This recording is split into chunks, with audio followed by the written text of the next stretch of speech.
Salud. Programa informativo con elementos de lenguaje, salud, sexo y violencia, apto para todo público. Programa de producción nacional.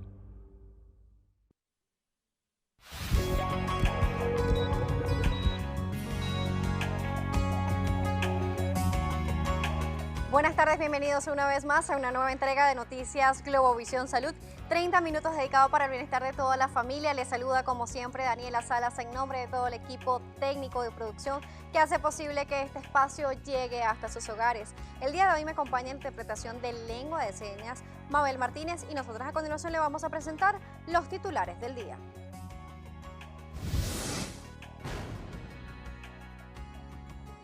En Venezuela, cada 18 de abril se conmemora el Día del Médico Internista.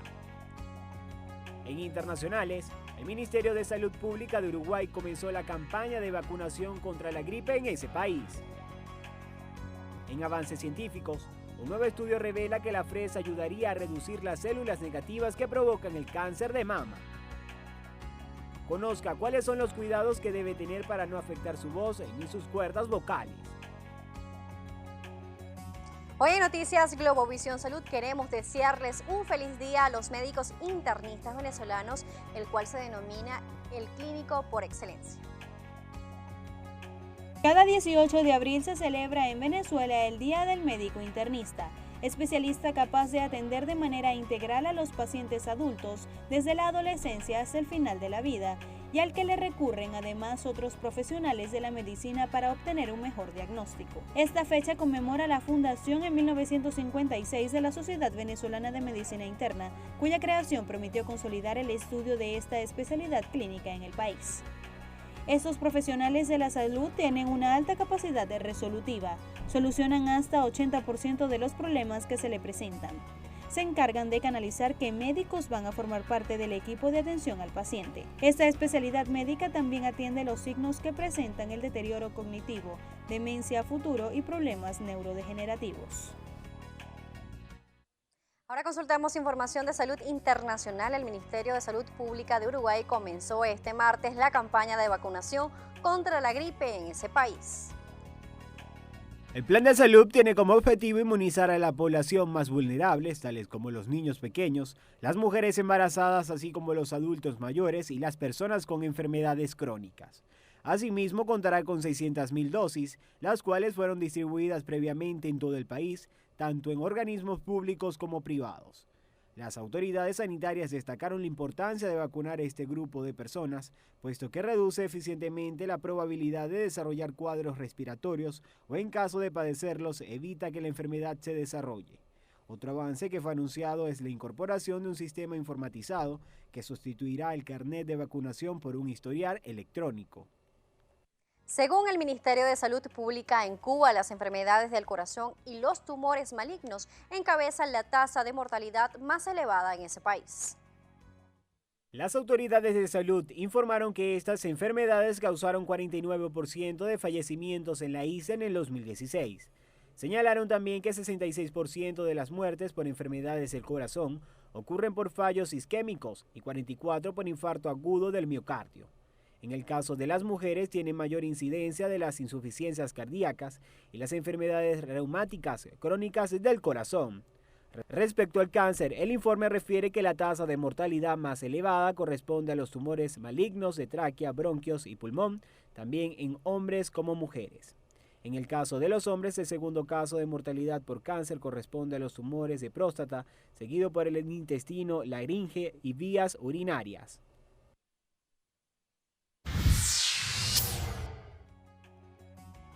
Un nuevo estudio en Estados Unidos reveló que se ha presentado un incremento en los casos de personas que sufren de trastornos psicológicos graves en ese país, destacando también la incapacidad en hacer frente a la demanda de salud mental. Los investigadores concluyeron que 3,4% de los estadounidenses, es decir, más de 8 millones de personas, sufren problemas psicológicos. Es por ello que los Centros de Control y Prevención de Enfermedades lo definen como sentimientos de tristeza, inquietud e irritabilidad que pueden afectar el bienestar físico. Los expertos estiman que millones de estadounidenses tienen niveles de angustia emocionales que reducen su calidad de vida y acortan su esperanza de seguir viviendo. Sin embargo, el estudio también podría ayudar a explicar por qué la tasa de suicidios está en aumento hasta alcanzar los 43.000 casos por año. Entre otras razones, los investigadores citan un déficit en los profesionales que atienden este tipo de trastorno, también un aumento en los costos que no están cubiertos por el seguro de salud. Según una reconocida revista científica, la fresa, además de ofrecer beneficios antioxidantes, también ayudaría en la lucha contra el cáncer de mama. Según los datos obtenidos en las investigaciones, un extracto de esta fruta rico en compuestos fenólicos inhibe la proliferación celular en modelos in vitro e in vivo del cáncer de mama. Básicamente disminuye la viabilidad celular, del mismo modo que bloquea el ciclo que conduce a su división, que al tiempo se traduce en metástasis. También, los científicos comprobaron que un extracto de la fresa disminuía la expresión de varios genes implicados en el desarrollo del tumor, al tiempo que estimulaba la expresión de otro gen, conocido como HTAPIP2, considerado un supresor de la metástasis al ganglio linfático en pacientes con cáncer de mama. Es momento de hacer nuestra primera pausa aquí en Noticias Globovisión Salud, pero antes nos dejamos como todos los martes con una nueva entrega de salud y bienestar animal. Ya volvemos con más.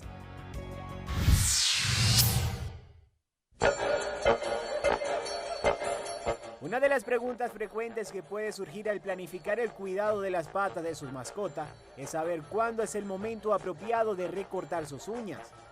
Una de las señales que avisa de que ha llegado la hora de utilizar las tijeras es escuchar el impacto de las uñas del perro mientras camina. Como regla general, los expertos recomiendan recortarlas una vez al mes, puesto que dejarlas crecer por encima de la... Seguimos con Noticias Globovisión Salud.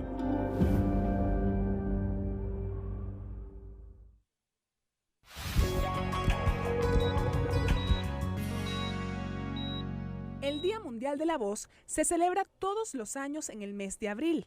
Se trata de un día en el que los especialistas informan a la población sobre los hábitos saludables para cuidar nuestra salud y sobre todo nuestra voz.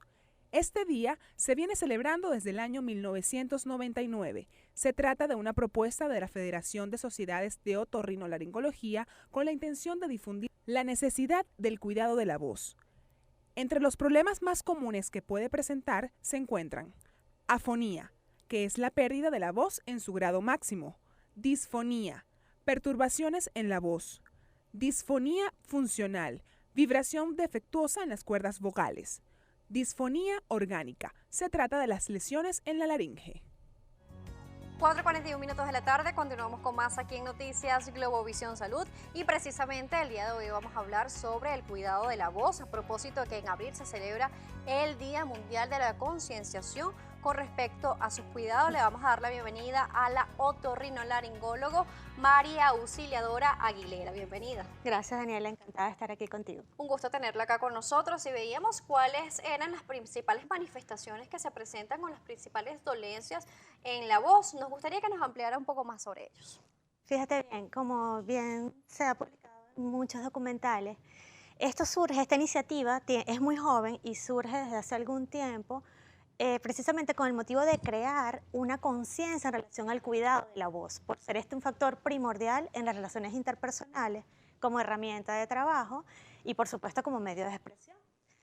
Entonces hay muchos motivos de consulta por los cuales el paciente puede acudir a nosotros por alguna alteración en la voz. ¿Qué es lo primero que ustedes consiguen en esas consultas? ¿Qué es lo primero que se refieren? ¿Qué es lo más común? El paciente llega diciendo que tiene ronquera o que tiene una voz ronca o simplemente con ausencia de la voz. Entonces definimos disfonía, que es como se engloba este término, como cualquier alteración en las cualidades acústicas de la voz. Háblese de tono, de timbre, de duración, intensidad.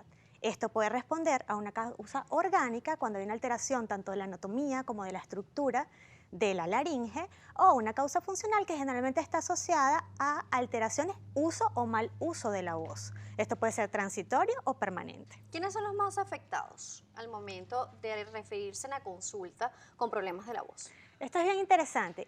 El 5% de la población mundial sufre alguna alteración de la voz que requiere una atención especializada, médica especializada.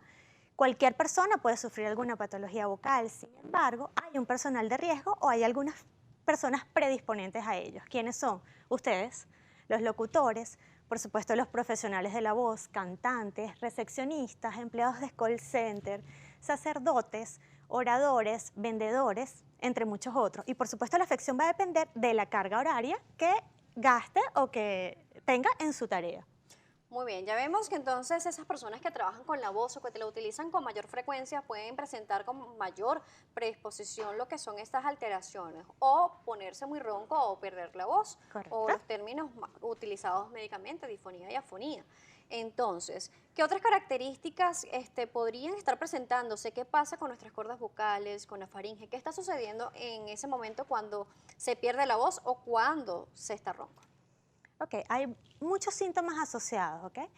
Primeramente lo que sucede es que hay una alteración, que puede haber un flujo expiratorio insuficiente, es decir, no hay un aire suficiente que permita una adecuada vibración o el mantenimiento de la vibración de la cuerda vocal.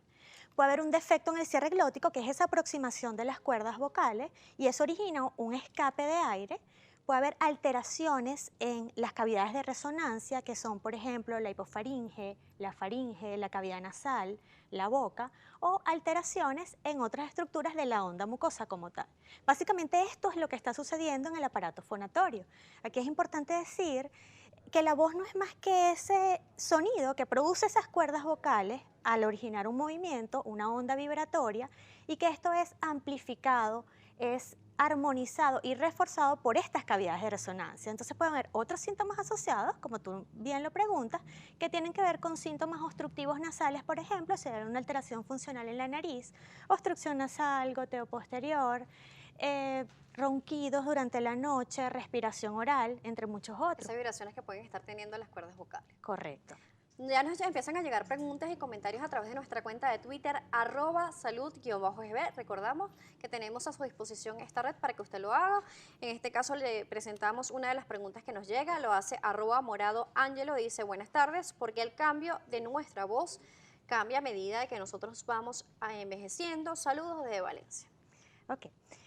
Fíjate, así como hay presbicia de los ojos, así como hay presbiacusia de los oídos, también tenemos presbifonía, ¿ok? Y esto se debe al deterioro de la función del aparato fonatorio. Esto está constituido, la voz se produce, como dije, por varias estructuras o varios, digamos, hay músculos involucrados, está el paladar, está la boca, está la nariz, etc. Y a medida que los estragos del tiempo vas causando sus efectos sobre ello, hay una pérdida tal vez en la intensidad, tal vez en el tono.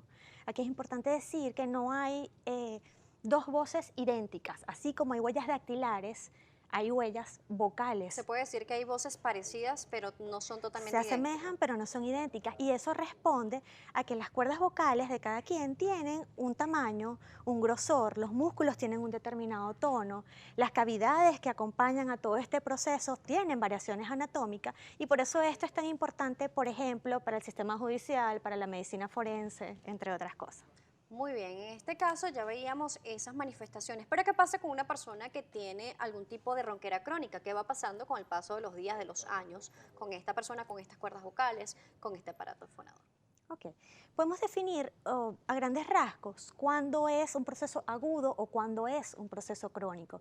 Hablamos de procesos agudos de la disfonía como tal, cuando es hasta 3 semanas y mayor a 3 semanas o que supera este tiempo, ya hablamos de disfonías crónicas.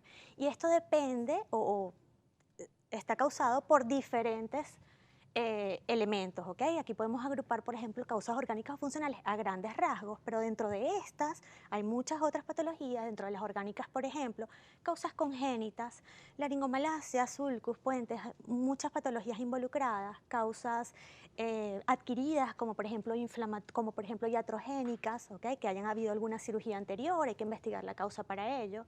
Neoplasias, tumores benignos o malignos que pudieran estar involucrados, causas endocrinas, neurológicas.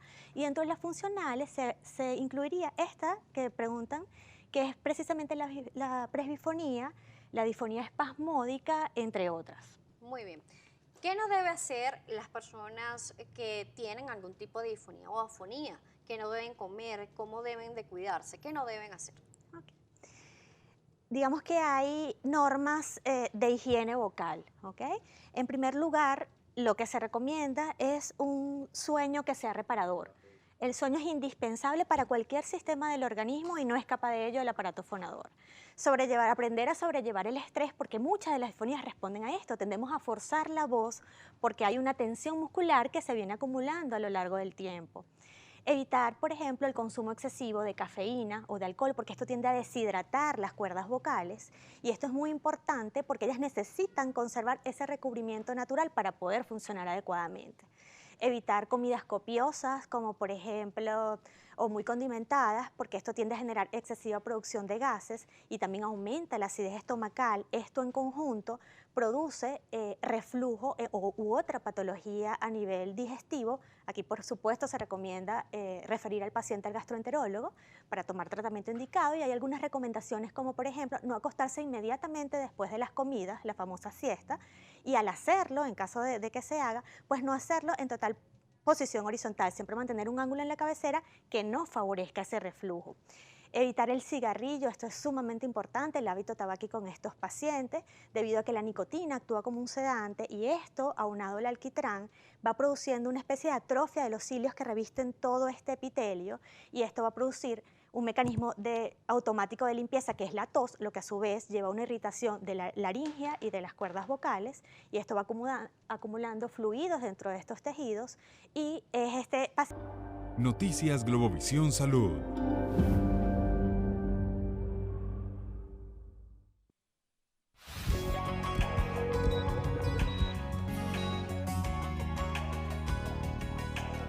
Cuatro 55 minutos de la tarde, continuamos con más de Noticias Globovisión Salud. El día de hoy hablando sobre el cuidado de la voz con la otorrinolaringóloga María Auxiliadora Aguilera. Vamos a hablar entonces ahora del diagnóstico. ¿Cómo hacen ustedes los especialistas para determinar qué está pasando con ese paciente? Bien, Dani. Desde el momento que el paciente nos llega a la consulta, nosotros estamos haciendo una evaluación subjetiva de la voz. El paciente saluda, nosotros estamos viendo tono, timbre, ¿ok? Le vamos haciendo las respectivas preguntas, y aquí, como en la mayoría de las patologías, la clave sigue siendo una exhaustiva historia clínica.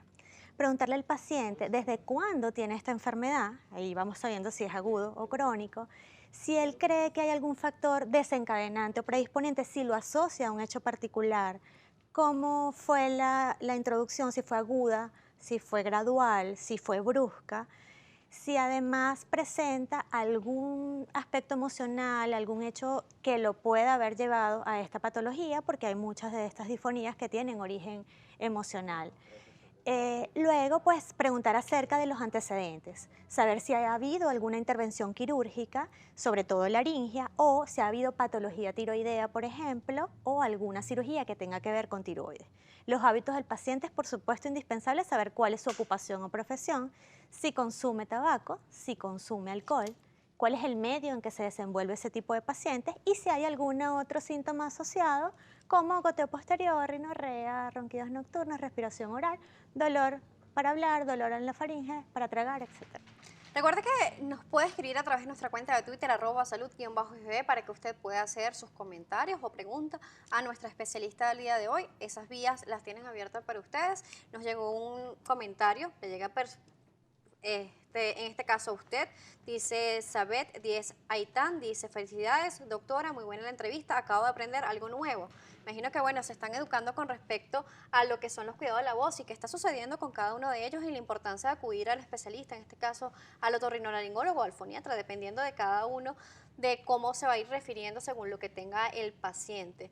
Usted hablaba del diagnóstico, también queremos saber, veíamos en la parte anterior que no se debía hacer, que no se debía comer esos alimentos irritantes, pero ¿qué pasa con esas personas que suelen hacer un carraspeo, que tienden a hacer esos sonidos con la garganta, que sienten que están ayudando a bajar de repente algún tipo de flema, pero qué pasa? ¿Está dañando la cuerda bucal? Correcto, eso es como una autoagresión, tal cual. El sentir aclarar persistentemente la garganta, evidentemente tenemos algo que debemos detectar. Esto puede ser el paso de secreciones desde la nariz, que es lo que llamamos goteo posterior. Esto puede ser parte de reflujo gastroesofágico faringolaringio, eso ácido que sube desde el estómago y que también está irritando las cuerdas vocales. En el diagnóstico, como te dije, es indispensable la historia clínica. Podemos hacer una evaluación aérea de la vía para saber la capacidad fonatoria, la capacidad pulmonar. Tenemos estudios de imágenes, por supuesto, dinámicos, como son la nasofibrolaringoscopia o la videoestroboscopia, que a través de un sistema de luz especializado nos permite detectar ese ciclo vocal en cámara lenta y tal vez detectar algún punto importante que nos permite evaluar en detalle esa cuerda vocal y ese movimiento vibratorio. Y tenemos inclusive hasta estudios acústicos especializados con software diseñados para ello. Y ahora, el tratamiento. ¿Qué se hace para poder controlar, tratar y mejorar la calidad de vida de esos pacientes que, bueno, han presentado una disfonía o afonía rápidamente porque nos queda tan solo un minuto? Perfecto. En primer lugar, acudir al especialista. Es indispensable acudir al otorrinolaringólogo o a algún especialista que tenga alguna de las causas asociadas, ¿okay? Para poder saber la causa de esta patología. Es indispensable. En segundo lugar, por supuesto, hacer alguno de los estudios complementarios para poder confirmar o documentar lo que la